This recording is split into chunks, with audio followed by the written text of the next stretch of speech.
Hey guys, what's up? It's me, Thomas. Today, here with Film Theories.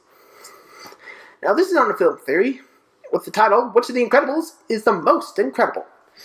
Now, this is because, there's actually a new Incredibles movie coming out, and surprisingly, it took this long just to get there. I mean, I actually remember owning the movie, you know? It's crazy to think about it. I remember the movie. It was so long ago. I think it was back in 2005. 12 years, too. It's crazy. So, anywho, shall we get to the video? I'll link it down below. Be sure to check out for yourselves. If you like this, like, comment, subscribe, and be sure to recommend some other videos for me to react to. Let's see who's the most incredible. Everyone's special, Dash. Which is another way of saying no one is. Fine, have it your way, Dash. Let's pit you against your family in a battle to the death to see which special is the most special of all the specials. It's time for a death battle! Hey, Boomstick.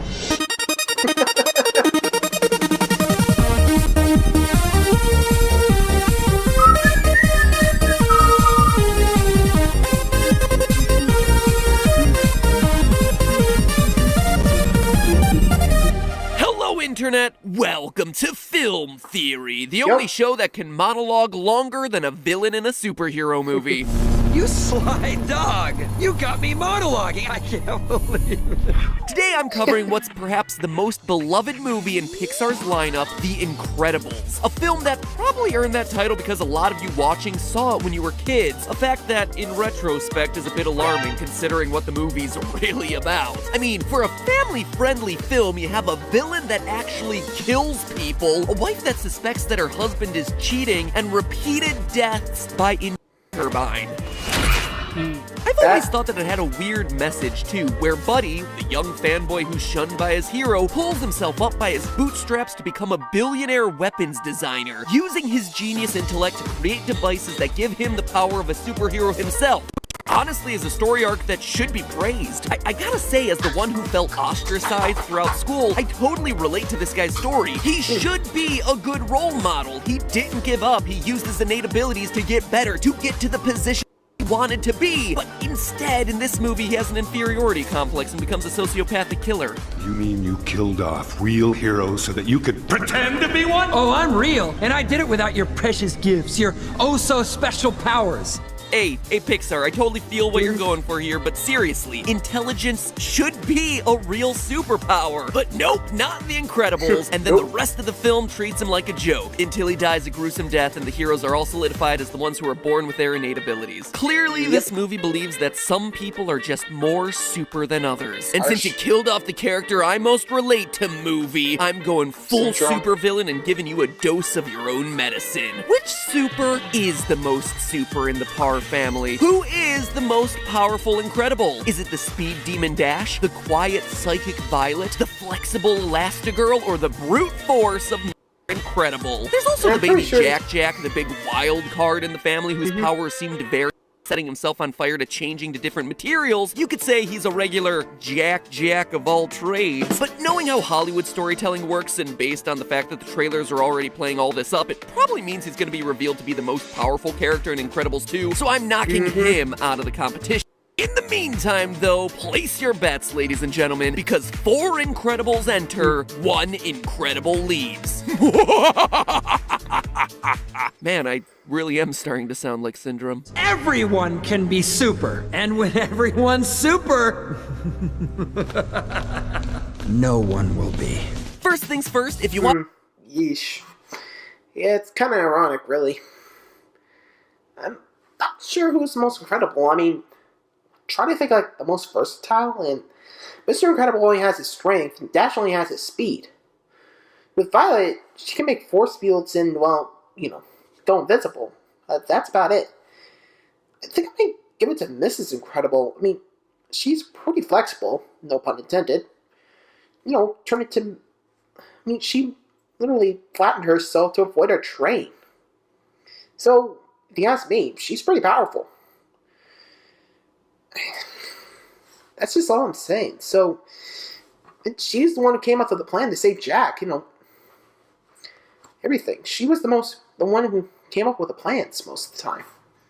Talk about raw strength, then you have to talk about Mr. Incredible. Even he's if his Bob strength. Carr has put on a few pounds since retiring from his superhero days, he is still a hunk of muscle, tossing around cars the same way most of us would toss around a frisbee. Well, I Pretty guess much. if you were really throwing the car like I throw a frisbee, it would mean he would throw the car, it would be karate chop down into the ground and then roll around on its edge in a direction completely opposite the thing I was trying to throw it at. Yeah. Just rubbing the shame in my face as it rolls. But where Moving we on. really see him start to push his powers to their limits is when he halts a train traveling at full speed right in its tracks. To figure out how much force he needs to stop that train, we need to know two things: the train's deceleration, how quickly he was able to bring that train to a halt, and the train's mass. Calculating the train's mass is a bit difficult because for the brief moments that the train is actually seen on screen, we never see how many train cars there are. However, with a bit of historical research, we can actually come up with a pretty good guess on how many train cars there were, how much they weighed, and how It fast looks the like train one of would those have to have monorail been moving. things In order in to determine the Japan. mass of each railway car, we can compare it to a similar railway car in the world. In the movie, we see Bob reading a copy of the Metroville Tribune, which, when you zoom in real close, shows that the second half of this movie is set in the year 1962. The train stopping scene happens in the movie's opening moments before a 15 years later flash forward, meaning that that scene with the train happens in 1947. Details also point to the city of Metroville being based on Chicago. The font and name of the newspaper make it look like a tribute to the famous Chicago Tribune. And Chicago is a metropolitan city that had a booming economy during the time period of the movie. More importantly, Chicago is also famous for its L train, short for elevated train, that served as a citywide rapid transit system since 1892. Based on the year the movie takes place and the appearance of the cars, they appear to be the Metroville equivalent of the Chicago L train's Steel 5000 series cars, which were in service from 1946 to 1985. We also know, based on historical research, that the 5000 series of car had an unloaded weight of 93,000 pounds, plus another 14,688 pounds from the weight of all the passengers inside. Plus, I calculated that using the average weight of a person in 1950, which I might note is over 20 pounds lighter than the average weight for a person in the year 2000. Hey, you have to account for everything to historical accuracy and also our ever-expanding waistlines. Lastly, Ouch. the length of the train. In the scene, we're able to count 11 visible railway cars, and based on everything we know about elevated trains in the 1940s, which is a surprisingly large amount after doing this episode, the train probably wouldn't be any longer than that. In fact, it was uncommon for trains to be longer than 6 cars during commuter hours way back then. All of that gives us a grand total of 1,184,568 pounds for the mass of the train. That is 592 tons. This Damn. certainly has a lot of work to do, and work he does. He brings that train from 55 miles per hour to a screeching halt in just under 10 seconds. 9.9 seconds if we want to be exact. To do that to a 592-ton train, he'd need to exert a force of 1,333,000 newtons. That's the equivalent of 299,670 pounds of force. Just for comparison, Hey. a study of 70 boxers found that elite-level fighters punch with an average of 776 pounds of force, with the strongest one ever not being able to reach 1,300 pounds of force. Bob's punch, by comparison, would be 230 times stronger than that. They don't call him Mr. Incredible for nothing, and with that, 1,333,000 newtons of force is our number to beat. Next up is Helen Parr, aka Mom, aka Elastigirl. Measuring Elastigirl's strength is a bit trickier here since she's not really about raw strength, but rather raw stretch. We never really get to see her stretched to her limits, haha, but we do get to see how flexible her abilities are. But alright, I'm done with the puns. You think? Parachute mode, boat mode, hovercraft mode, limbo mode, shield offspring from oncoming homing missile explosion mode. Hold up, completely shielding the kids from an explosion of a homing missile? Yikes! If her body is a full Groot and repel the force of an explosion, protecting what's inside, it must be pretty strong. And based on her passing out in the aftermath of the explosion, it's pushing her powers to their limits, so that is the scene we're gonna analyze. But just how strong is she? Let's look at the missiles. We don't actually see any other aircraft in the vicinity, so it looks like these are going to be surface-to-air missiles, SAMs, as opposed to air-to-air missiles. But how powerful are they? Well, when it comes to surface-to-air missiles, the explosive yield will ultimately depend on the warhead it's carrying, but faster usually means more powerful. I mean, the fastest missiles in the world are ICBMs, which can reach speeds of over Mach 15. 15 times the speed of sound! And they're usually designed to carry nuclear warheads. Oh. Scary thought.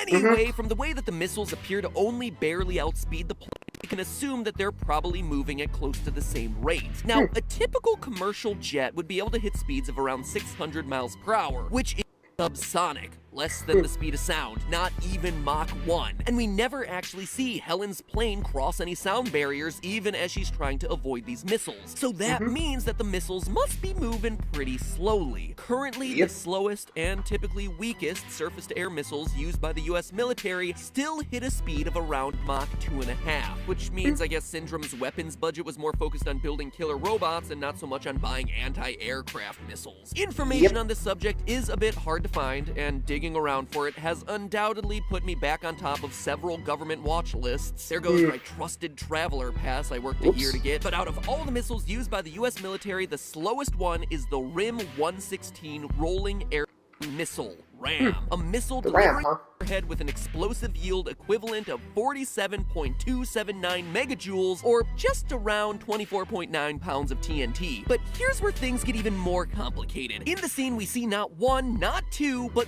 three missiles. Also, Elastigirl isn't even the first thing the explosion hits, impacting the plane before hitting her. Also, we have to consider the fact that Elastigirl isn't at the epicenter explosion when the missiles go off. This all matters because what we think of as an explosion is basically just a shock wave that gets weaker and weaker as you move away from the epicenter. And this drop-off happens exponentially. So this time, we're just gonna have to do some rough estimations. If we estimate that the plane's main body, or fuselage, is 10 centimeters thick aluminum, standard for a typical Boeing aircraft, and we use what we know about the impact strength of aluminum, and estimate Elastigirl's distance from the initial explosion at around 3 meters based on the size and shape of the cabin and where we see the missile impact the aircraft, Elastigirl's body is absorbing a whopping 3,510,000 pounds of force. That is more than 10 times as much force as we calculated for Mr. Incredible to stop that moving train. Ladies and gentlemen, we have ourselves a new front runner, and a new definition of girl power, and a new definition of Wonder Woman. Okay, I'll stop. Up next is Flash. I mean Dash, the speedster of the family. Who knows though, maybe Incredibles 2 will feature Reverse Dash, complete with a yellow costume. They could even completely rip off the Flash and recreate that time that the Flash was shot with a fat ray, kidnapped and then put on display as the 1,000-pound blunder, like some sort of freak show. Ha ha! You get it? Because he's obese now. Yikes! The 60s were a very different time. Yeah, agree. Luckily, do not remember that comic. In fact, I wasn't even around that time. Anyway, let's see how much Dash can do. This way, Dash demonstrates his super speed a lot throughout the movie, but believe it or not, the greatest feat of speed that we actually see him pull off is when he rushes up to his teacher's desk to place a thumbtack on the seat and rushes back to his seat. Little rat is guilty! He's guilty! You can see it on his smug little face. Guilty! I say guilty! Hey, dude, calm down. Why are you freaking out? It's just a prank, bro. Don't be a prick about it. Get it? Yes. Prick. Because it's a thumbtack. Anyway, the teacher, determined to catch Dash in the act, has a surveillance camera record the incident. And for a single frame of the video, we see Dash moving. If we assume that the video is recording at 24 frames per second, as most video cameras did back in 1962, that would mean Dash was covering a distance of about 4 meters in just 1/24th of a second. That translates to of 96 meters per second, or 214 miles per hour. But does that give Dash the ability to topple his mother's strength? Earlier, we saw Mr. Incredible stop a speeding L train, but could he stop Dash running towards him at top speed? Well, what's most impressive about Dash isn't his speed so much as it is his acceleration. The fastest sports cars on Earth take around 2 seconds to go from 0 to 60 miles per hour. Dash is able to go from 0 to 214 miles per hour, stop, and then reverse his direction to get back to his seat again in just a tiny fraction of a second. Literally less than the blink of an eye. I ran the numbers and he's accelerating at a rate of 9,216 meters per second square. To figure out whether Dash can actually topple his father, we use one of my favorite equations of all time on the show, FMA, or force equals mass times acceleration, to solve for the force that Dash is creating. We just All we need is, acceleration. Flash's Now, multiply weight that and by we're good the to go. average mass for a 10-year-old boy, which is about 72 pounds or 32.5 kilograms, and we find out that Dash's speedy little legs are generating 299,500 newtons of thrust, the equivalent of 67,300 pounds of force, which is more Yeah. thrust than the engine of a Boeing 747 commercial jetliner. With force and speed like that, perhaps his most amazing super ability is the fact that he's able to get away with that tack prank. He should be causing a massive wind that sends papers, at the very least, flying throughout the classroom. Anyway, at just under 300,000 newtons, he's still a million newtons away from the raw strength of his father. To match the force of his dad, Dash would need to put on a few pounds. A few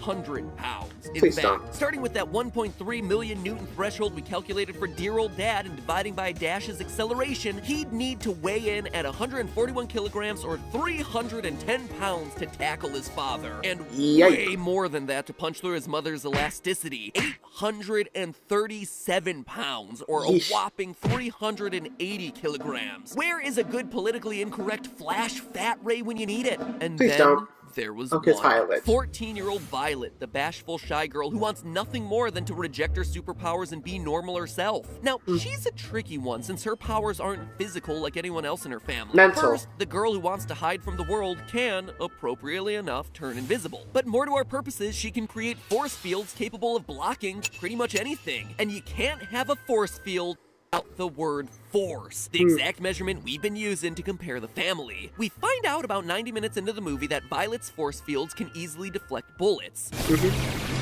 Using the performance of a standard issue M16 rifle as reference with a 960 meter per second muzzle velocity, 4.02 grams mass per bullet, and an estimated stopping distance of 0.01 meters, the protective bubble she's creating is acting with 3,288 pounds of force, not a lot. 370,000 newtons. That alone puts her ahead of her brother when it comes to raw strength, but it's not even close to the full extent of her force field's power. You have Oh? more power than you realize. Don't think. And don't worry. If the time comes, you'll know what to do. It's in your blood. In the final battle against Syndrome's Omnidroid version 10, she pulls out her strongest force field to protect Dash from the giant robot. The Omnidroid 10 is a metal sphere with a hull thickness of about half a meter and a diameter of about 39.6 meters. And we know this by comparing it to the size of the buildings we see it next to, where it appears to be about 12 stories high. Accounting for the Omnidroid appears to be mostly hollow inside. The metal part alone would have a volume of 2,402 cubic meters. That amount of steel would have a mass of 1.85 That's times a lot of 10 to steel. the 7th kilograms, or 40,780,000 pounds. Newton's third law, the one that says that every action has an equal and opposite reaction, tells us that if Violet is supporting an object that weighs 40 million pounds, then her force field has to exert an upward force of 40 million pounds. 181,398,476,000 newtons. That is nearly 180 times the force that her father used to stop that train, and over 10 times what her mom withstood in the plane explosions. And that's not even calculating the fact that the robot is slamming its body into the force field, which means that we have unequivocally found our strongest Incredible. It is Violet. dear old dad. Huh? Yeah. The force field would make Violet the strongest Incredible by an enormous margin if it weren't for the fact that several seconds later, when Violet passes out from the effort of holding up that object, we see her he held it father out. step in to save the day by lifting up the exact same Omnidroid, and unlike Violet, he's able to sustain that weight without passing out from the efforts. But that's impossible, I hear you saying. I said it too when I was researching this episode. Violet has to be the strongest. From our calculations, Mr. Incredible holding up that robot takes more than 100 times the amount of force that we saw him use to stop the train at the start of the movie. And it's not... Then again, that's the experience. Like, remember, there was a 15-year time gap. So, who's to say his strength could have just upped and been enough to, hold the robot up? I think I'm seeing where he's going with that. He wasn't trying when it came to stopping that train. He knew that there were a lot of lives at stake, and he barely managed to stop it before it fell off the rails. So how is it that we see him so much stronger at the end of the movie, especially when we know that this is after 15 years of him being out of service as a super? Well, maybe this heroic feat of strength is chalked up to the greatest it's motion. superpower of them all, family. Ugh, gag me. Cut it out with your family kumbaya nonsense, you hippies. But seriously, seeing his children's lives at stake, Bob leaps to their defense and provides the most monumental demonstration of strength that we see throughout the entire movie. This is actually known as hysterical strength, a display of extreme strength by humans beyond what's believed to be normal, usually occurring when people are in life and death situations. This is most commonly associated with stories of parents lifting vehicles to save their kids. In this case, it's Bob Parr lifting a giant death droid to save his kids. Scientific evidence to prove it is scarce, since, as you can imagine, it's a bit hard to test this sort of thing in a lab. Hey, we're gonna put your kid under a car. Go lift it! But it is theoretically possible, believed to be tied to the body increasing adrenaline production in times of crisis. So Violet is definitely number one, unless parental instincts come into play. And you know what? That seems like a fitting climax for a movie that's ultimately more about family bonds than it is about superpowers. Sometimes it takes a family to save the day. And even though Dash and Violet might not be as strong as their dad, in a way, they were indirectly responsible for his greatest feat of strength. And that's Disney Pixar's The Incredibles, your favorite childhood movie with the moral of you have to be born special in order to be special. Sorry, Syndrome. Your super intelligence and ceaseless work ethic don't merit you becoming a super. Luckily, real life doesn't have to work that way. Work hard enough and you can yourself super abilities. Case in point, our sponsor for the day, Skillshare, an online learning community with more than 17,000 classes in film, business, and writing. Basically, it's all the skills that you need if you're thinking of becoming a super YouTuber, or really any other modern day career for that matter. Finding good, reliable, and most importantly, useful resources to teach yourself online is surprisingly difficult these days. I mean, you don't want to fall into the trap of Jake Paul's How to Be a YouTuber program, which I kid you not is a real thing that is really unhelpful. So Skillshare solves that problem by giving you access to online educators who really have the skills and want to help you succeed. True story, I had to teach myself everything when I first started on YouTube, and videos like the ones that I found on Skillshare, such as editing in Premiere Pro for beginners, were the only ways I was able to get better, because there are just some things that you don't know that you don't know. And honestly, these sorts of videos are how I continue to teach myself to this day, and short classes like Skillshare's creative direction for drone filming and DIY cinematography are helping me learn more skills, more modern skills that allow me to be more creative in my videos. And I know I talk a lot about video, but it's not just video. Skillshare has everything from search engine optimization to website building to mobile app design, 3D printing, Microsoft Excel. Basically, it's all the things that schools should be teaching you for a job in the modern workplace, but are too far behind the times to cover. So Skillshare's there to fill in the gaps. And not only is Skillshare more useful than most school courses, it's also way more affordable, with an annual subscription costing less than $10 a month. And with this special offer, you can get the first 3 months of Skillshare for just 99 cents. It was originally supposed to be the month of January, but because you guys are so special, and because this video happened so late in the month, they're extending it until February 15th. What better gift to give your loved one for Valentine's Day than the gift of knowledge? GT Live merch, technically, that won't be on sale until next week, so Skillshare! Sign up at the link that you see on screen, or it's at the top line of the description, skl.sh/theorists. You know what, actually, no, that is a crappy URL. You're never gonna remember that.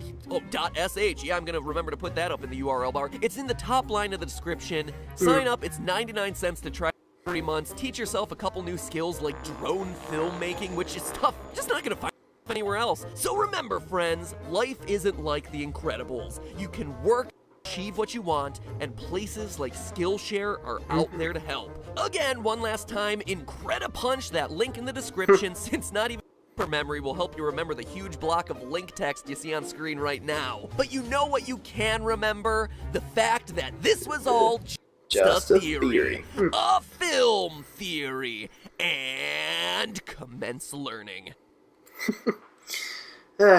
Anyway, so looks like hysterical strength comes out in the end with that one. And Mr. Incredible's still the, better of the family. Even though Violet's got the raw strength. Anywho, hope you all enjoyed the video. Thanks for watching.